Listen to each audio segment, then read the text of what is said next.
O trabalho ele consiste em um comportamento térmico de mistura de glicerina com nitratos para elaboração de combustível de foguete.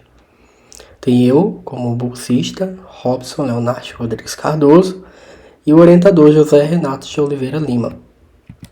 Como resumo, a busca por estudos de propelentes alternativos ele tem sido uma área de diversas pesquisas e projetos acadêmicos.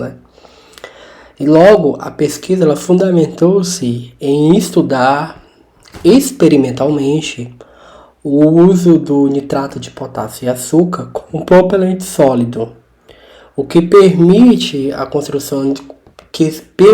construção de uma metodologia para que pudesse manusear o propelente em pequenos motores.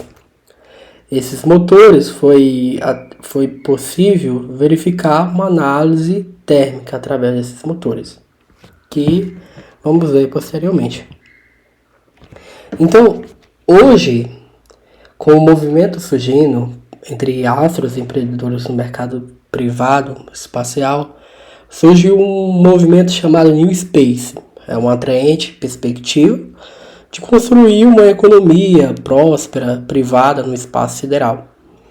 Então, estudos de propulsores eles têm crescido com essa perspectiva de analisar essas vantagens, até mesmo que sejam pequenas vantagens, que podem acarretar em reduzir, por exemplo, custos, facilidade de armazenamento, segurança na utilização, baixo impacto ambiental de queima, que são vantagens que melhoram o desempenho das missões.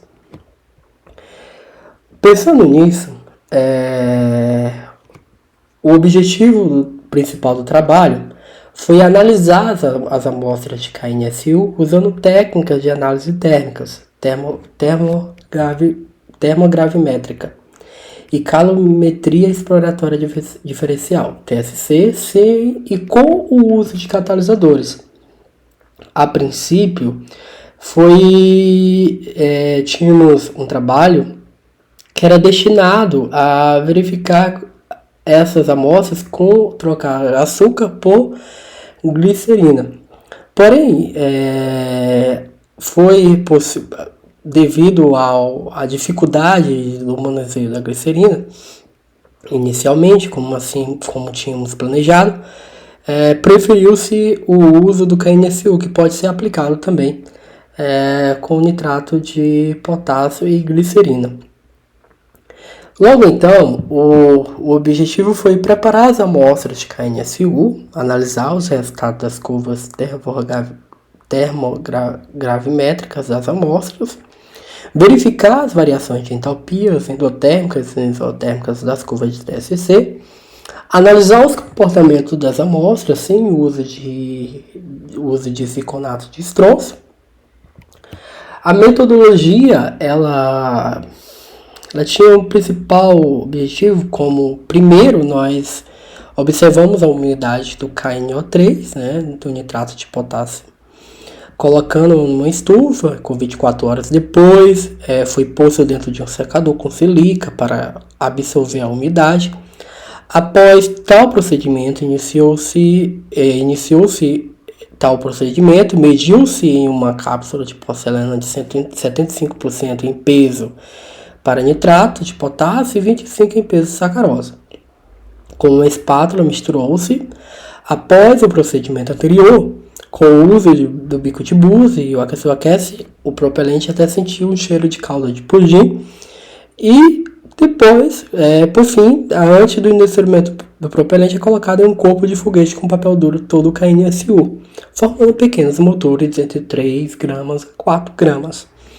Já para as amostras de ziconato de estronço, acrescenta algumas porcentagens de vida e segue o mesmo procedimento. Logo após, foi verificado essa análise térmica, ou seja, TGA e DSC, para analisar as amostras de KNSU. Utilizou-se um equipamento chamado TGA 51 e com taxa de variação de temperatura de 10 graus Celsius por minuto em uma atmosfera inerte de nitrogênio. com um fluxo de gás de 50 ml por minuto, usando um cadinho de platina. Já as análises de calometria exploratória diferencial foram realizadas utilizando o DSC-60. Então, através disso, nós obtemos alguns resultados.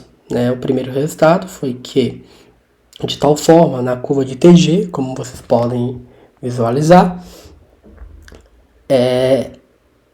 observa-se que ocorreu uma diminuição da massa significativa em diferentes faixas de temperatura. Até chegar a 200 graus Celsius, o propelente perdeu aproximadamente 10% de sua massa. Ao atingir 500 graus Celsius, resta-se apenas 55% da massa inicial da amostra, estabilizando em uma pequena faixa de temperatura. A partir de 600 graus Celsius, continuou-se a perda, mas uma razão percentual de perda mais moderada, mostrando sua decomposição. É importante salientar as faixas de temperaturas nas quais ocorrem variações de massa, que podem oferecer resultados de instabilidade térmica da amostra, como por exemplo de 600 a 800 graus Celsius, e também as amplitudes das variações de massa. A primeira derivada da curva de DTG auxilia na compreensão da magnitude dos fenômenos de decomposição da amostra, pois através da área de cada pico tem-se a correspondência com as massas perdidas naquele intervalo de temperatura. Em seguida, nós temos analisando a figura anterior. Essa figura, na verdade, a figura de DSC versus temperatura. Que é possível observar que ao aumentar a porcentagem de ziconato de estrôncio, o propelente aumenta o fluxo de calor, que foi aumentando gradativamente conforme o aumento do catalisador, comparando as amostras de 0% a 5% de ziconato de estrôncio. Assim é possível observar que a temperatura inicial que marca o primeiro evento exotérmico é de 125 a 129 graus Celsius e sua temperatura final é de 142 graus Celsius a 167 graus Celsius, respectivamente. Logo, o uso do KNFU como propelente em conjunto com suas características conduz através de um aprendizado acadêmico significativo.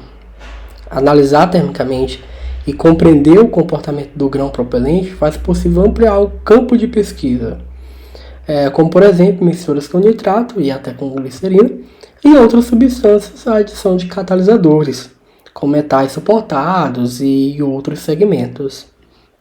Logo, o uso do nitrato de potássio e açúcar como objetivo de estudo permitiu dar continuidade aos meus objetivos planejados inicialmente com glicerina, ou seja, preparando as amostras de KNFU com ziconatos de estrôncio e analisando o que ao adicionar o catalisador um desempenho melhorado em amplas faixas de temperatura.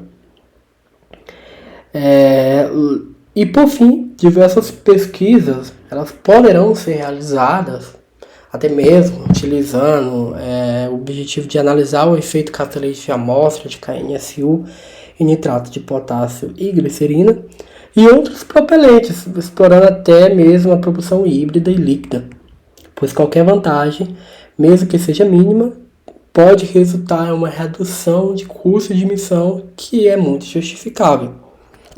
Aqui nós temos as referências.